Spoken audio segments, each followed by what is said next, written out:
Muy buenos días, amigos de Nuevas Generaciones. Me da mucho gusto poder estar con ustedes a través de este medio, ya que, como le informamos por nuestras redes sociales, cancelamos la reunión presencial. Hay algunos contagios, no se contagiaron aquí, pero tratando de ser parte de la solución y no del problema, pues decidimos cancelar la reunión presencial. Pero qué bueno que podemos seguir enviando el mensaje para ustedes de esta manera. Y hoy vamos a ver el tema que le puse de regreso a la palabra. Y como subtítulo le puse para que nos vaya bien. Y pues ya pasaron las fiestas de diciembre y las fiestas de enero. Y creo que en casi todos los festejos se desea un tiempo feliz. Las frases clásicas son feliz Navidad, feliz Año Nuevo, feliz día, lo que sea, ¿no? Y la verdad es que a pesar de los buenos deseos que a veces tenemos para la gente, no es mucha la gente que vive feliz. Felicidad es una palabra que aparece solamente una vez en toda la Biblia, Reina Valera 60, la traducción de la Reina Valera 60. Las interpretaciones y las versiones parafraseadas modernas de la Biblia usan más esta palabra, pero la Reina Valera solamente la usa una sola vez y aparece esa palabra, felicidad, cuando la usó el rey Salomón para referirse a los que todavía no han nacido. Esto está en Eclesiastés capítulo 4, versículo 3.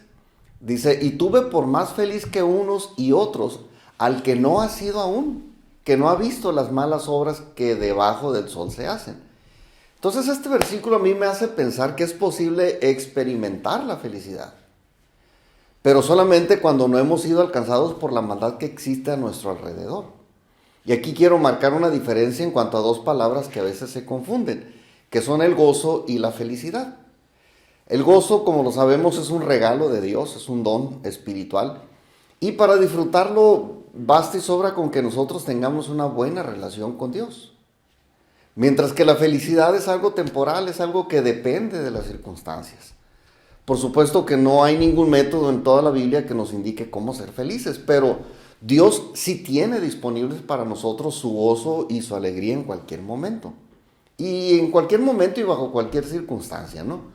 Ahora, es posible experimentar la felicidad cuando todo está bien, cosa que muy rara vez sucede, sin embargo, es posible.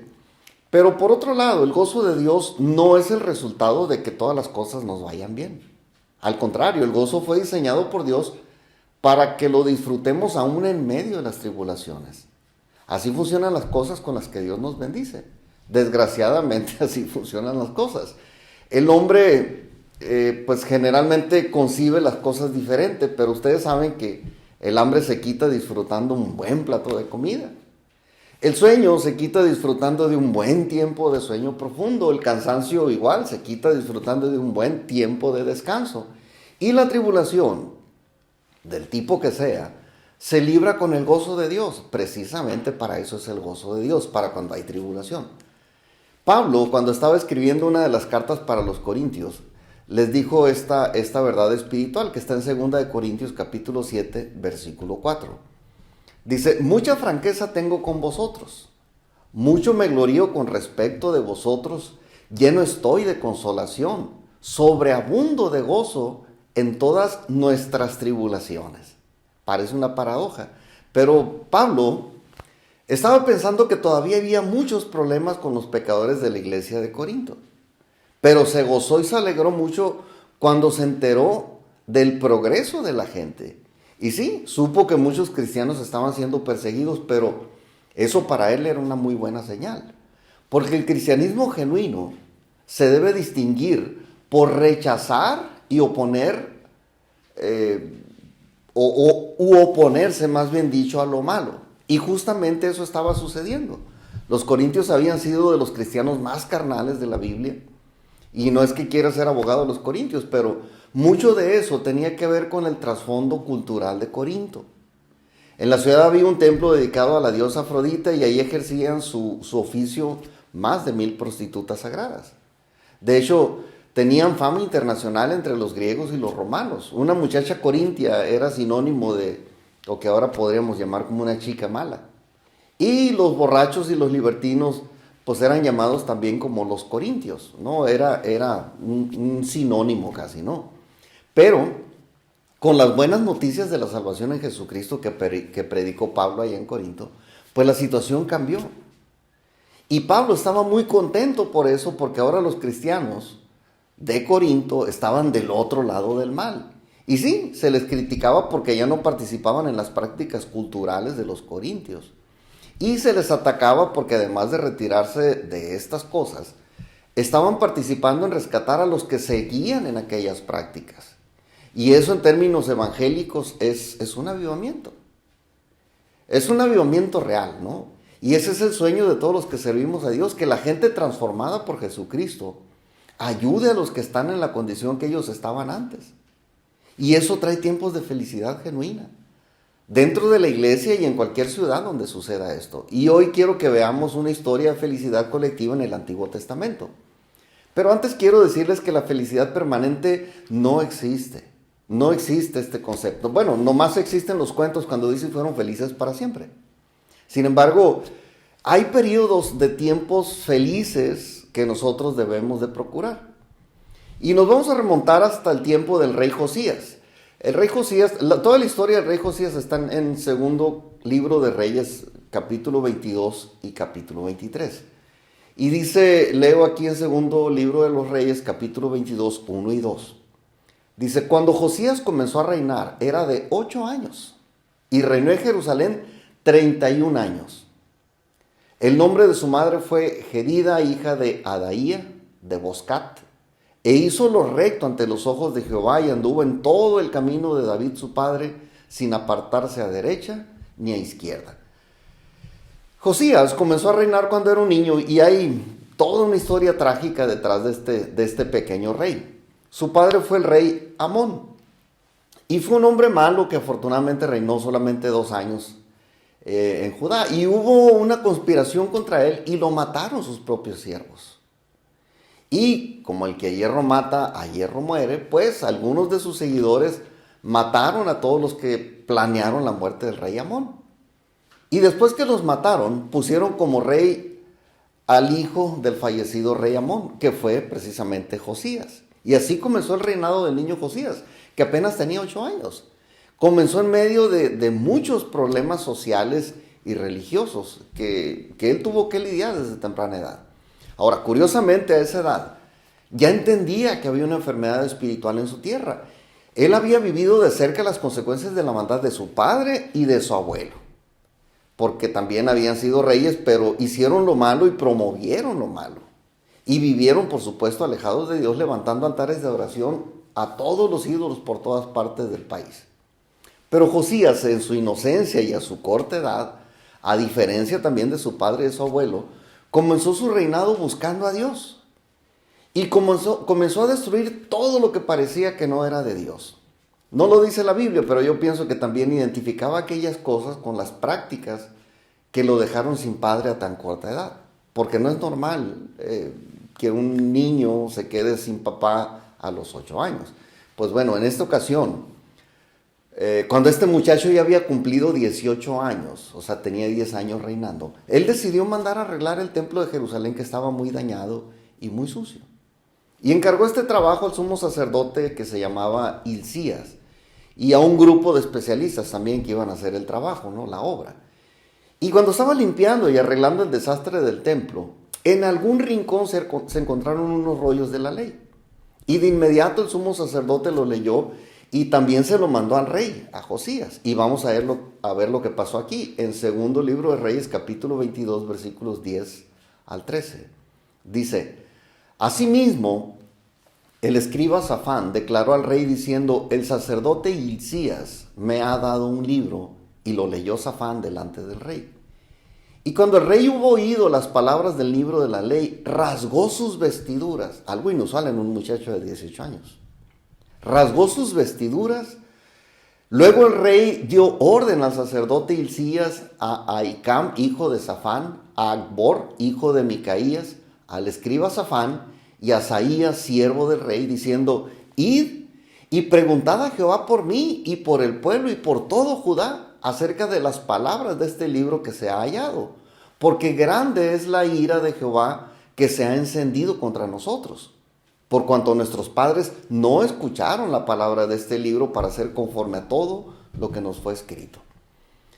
Esta parte de la Biblia nos muestra que el rey Josías fue conmovido por la palabra de Dios. Y se conmovió cuando se la leyeron porque le fue revelado su pecado. Y el de sus padres y el de todo el pueblo, por supuesto, pues.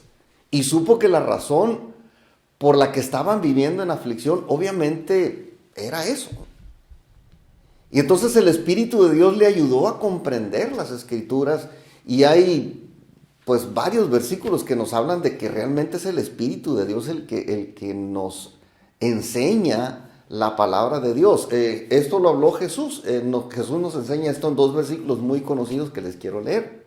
Uno está en Juan 14:26. Dice: mas el Consolador, el Espíritu Santo, a quien el Padre enviará en mi nombre, Él os enseñará todas las cosas y os recordará todo lo que yo os he dicho. Y el segundo versículo está en Juan capítulo 16, versículo 13. Dice: pero cuando venga el Espíritu de verdad, Él os guiará a toda la verdad, porque no hablará por su propia cuenta, sino que hablará todo lo que oyere y os hará saber las cosas que habrán de venir.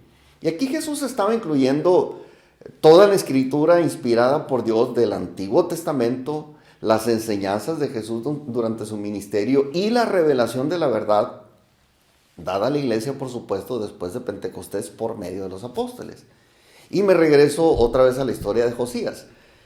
Aquella revelación de la palabra por el Espíritu Santo llevó a Josías a renovar su pacto con Dios y a hacer muchas reformas en el país. Y esto fue un avivamiento real. No solo se encendió su corazón, sino que ayudó al pueblo entero a obedecer a Dios. En el segundo libro de los Reyes, capítulo 23, está toda la historia de los cambios y las reformas que hizo Josías en el país y en la sociedad en general. Dice que sacó del templo todo lo que no era de Dios, los ídolos y todos los utensilios que se usaban para adorar a los ídolos. Esto está en el versículo 4. Sacó también a los sacerdotes idólatras de la ciudad de Jerusalén. Eso está en el versículo 5. Y aparte de los cambios que hizo en el templo, también destruyó los lugares de prostitución idolátrica que había también desparramados por todo el país. Pero todos esos ajustes se empezaron a hacer cuando el Espíritu le reveló que estaba lejos de la voluntad de Dios. Y dentro de sus esfuerzos, trató de guiar al pueblo a la santidad que Dios demandaba de ellos. La Biblia dice que el pueblo más o menos respondió, pero respondió por respeto a Josías, ¿no? Porque ellos respetaban a Josías, porque el pueblo lo había puesto, pero no porque hubieran entendido y reconocido su propia culpabilidad delante de Dios. Yo no sé cómo se le puede llamar este tipo de cambios o de avivamientos sin una relación personal con Dios.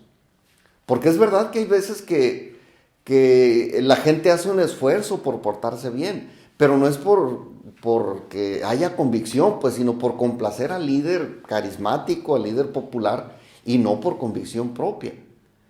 En cambio, el rey Josías se sintió humillado y quebrantado por la palabra de Dios, y esa fue la fuente de inspiración para ser un líder reformador, porque se le reconoce como un líder reformador. Entonces, mandó preguntar qué habría de pasar con su pueblo por tanta desobediencia a Dios.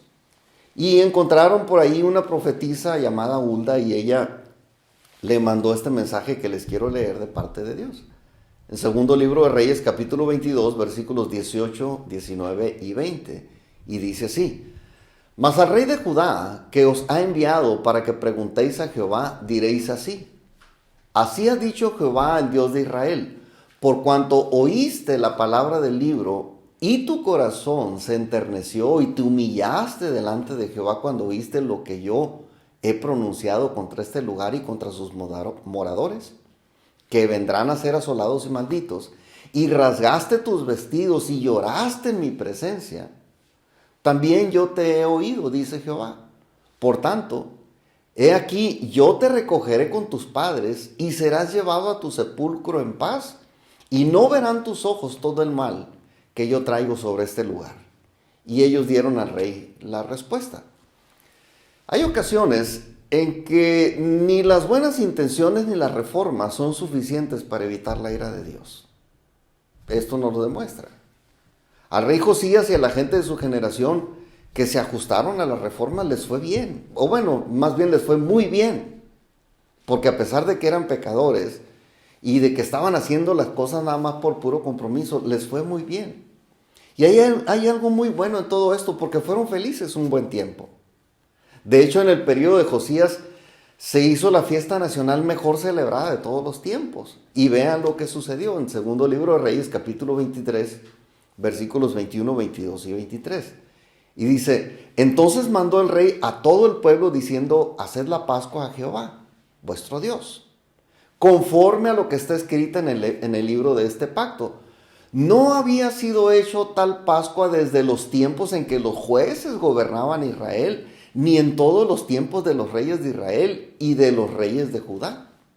A los 18 años del rey Josías fue hecha aquella Pascua a Jehová en Jerusalén. En aquel tiempo de obediencia por compromiso con el rey, no hubo plagas, no hubo pestes como la que ahorita estamos sufriendo, ni grandes catástrofes, ni destrucciones masivas.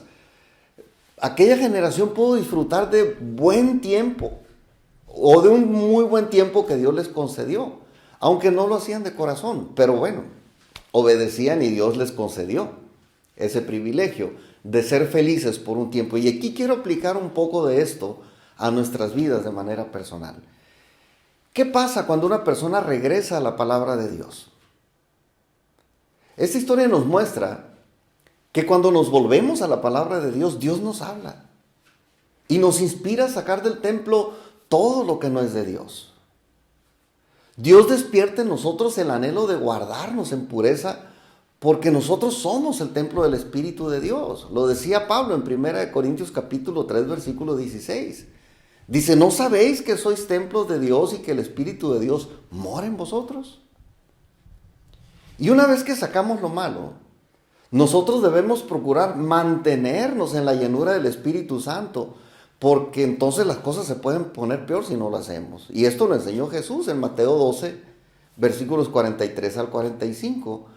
Y decía así Jesús, cuando el espíritu inmundo sale del hombre, anda por lugares secos, buscando reposo y no lo halla. Entonces dice, volveré a mi casa de donde salí, cuando llega la haya desocupada, barrida y adornada. Entonces va y toma consigo otros 7 espíritus peores que él, y entrados moran allí. Y el postrer estado de aquel hombre viene a ser peor que el primero. Así también acontecerá, decía Jesús, a esta maligna generación, refiriéndose a los religiosos de su tiempo.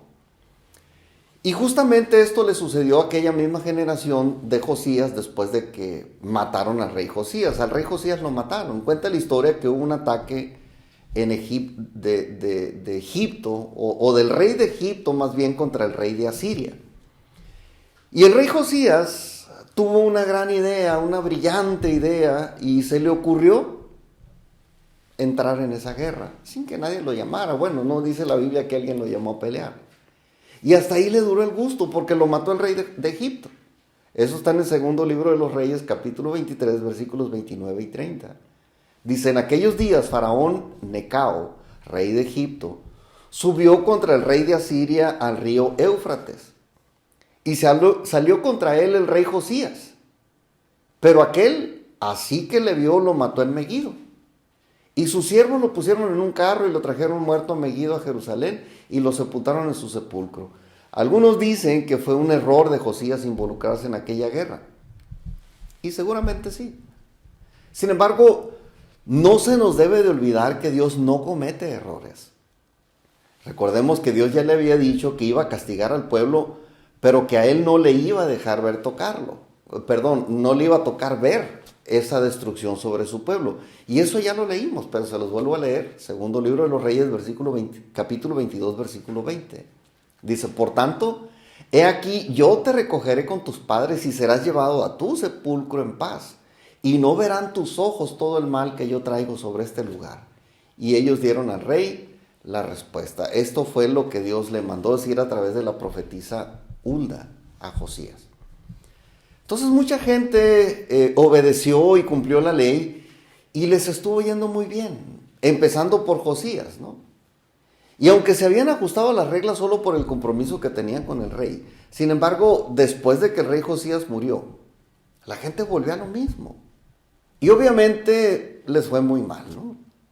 Pero a mí no deja de maravillarme lo importante que es volver a la palabra de Dios. Lo que nos puede bendecir es el simple hecho de obedecer de corazón o solo por compromiso. Obediencia es obediencia y por sí sola la obediencia nos aporta muchos beneficios. Josías fue un hombre de Dios, definitivamente lo podemos reconocer. Fue un hombre de Dios, un reformador auténtico. Pero eso no es suficiente para cambiar el corazón de la gente. Una reforma bendice, pero no tiene el poder para transformar el corazón. Si uno no conoce y no entiende que su conducta es mala y que Dios le llama pecado, nosotros nunca vamos a salir de nuestro error y nunca vamos a cambiar nuestro corazón. Avivamiento es volver a Dios en arrepentimiento por haber hecho lo malo. Y que Dios sea glorificado por el testimonio que damos los que debemos hacer lo correcto, que somos nosotros. Y hacer lo correcto según Dios y que está escrito en su palabra, por supuesto.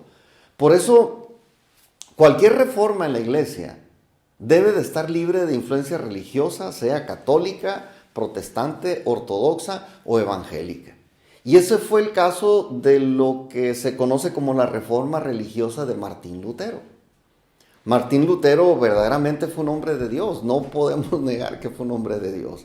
Y aunque no era perfecto como todos nosotros, sí tenía buenas intenciones. Sin embargo, le pasó lo que al rey Josías. La intención primaria de Josías fue reformar las prácticas de su pueblo, mientras que la intención de Martín Lutero fue reformar la Iglesia Católica y no necesariamente volver a todo el contexto bíblico.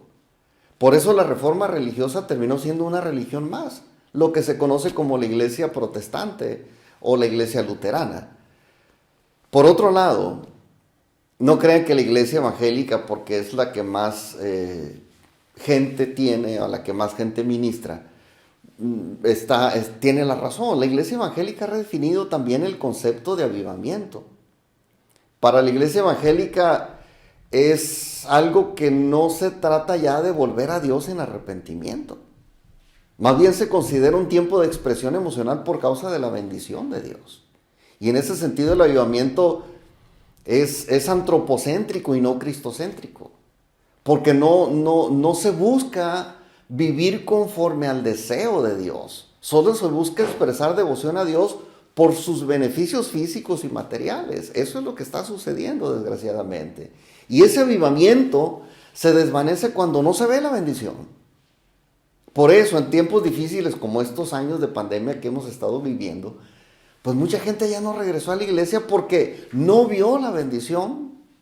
Porque Dios no sanó a muchos que se enfermaron de COVID y murieron. Y porque muchos, a pesar de cumplir con su religión, de todas maneras les fue mal y perdieron sus trabajos. La vida cristiana o la bendición de Dios es mucho más que bendición física y material. Es disfrutar de una correcta relación con Dios. Es recibir el beneficio del gozo y la paz de Dios aún en medio de las dificultades, haya o no haya bendición material. Y a ese tipo de alegría se refería el profeta Habacuc, cuando decía una escritura que muchos conocemos también en Habacuc 3, versículos 17 y 18, dice: aunque la higuera no florezca, ni en las vides haya frutos, aunque falte el producto del olivo y los labrados no den mantenimiento y las ovejas sean quitadas de la majada y no haya vacas en los corrales, dice: con todo, yo me alegraré en Jehová y me gozaré en el Dios de mi salvación. ¿Por qué? Pues porque la salvación de Dios eso es, la provisión de Dios, el gozo de Dios va más allá de las bendiciones materiales, las tengamos o no. La iglesia no va a avanzar mediante los avivamientos y las reformas humanas o religiosas. Al contrario, la iglesia moderna cada vez se corrompe más y más. Algunas denominaciones cristianas están reformando lo que le llaman la iglesia inclusiva. Sin embargo, eso en el contexto bíblico es retroceso. Es permitir el desenfreno de la gente con sus dolorosas consecuencias dentro de la iglesia, ¿no? La iglesia verdadera solo puede avanzar regresando al patrón bíblico. La palabra de Dios es eterna. La palabra de Dios no cambia ni admite reformas, aunque el líder lo quiera ver o lo quiera manifestar de esa manera. Por eso, A la plática de hoy le puse de regreso a la palabra. Si queremos que este año nos vaya bien, tenemos que hacer lo que Dios nos muestra en su palabra. Y eso solo puede suceder de dos maneras. Uno, por la revelación del Espíritu Santo al leer la palabra de Dios. Y dos, por seguirle el rollo al líder que Dios nos ha asignado. Y yo espero que tú seas de los primeros. Lee tu Biblia y que Dios te ayude y te dé motivos para ser feliz en medio de las circunstancias que estamos viviendo como individuos y comunidad en general. Te dejo con eso, que Dios te bendiga y nos vemos hasta la próxima.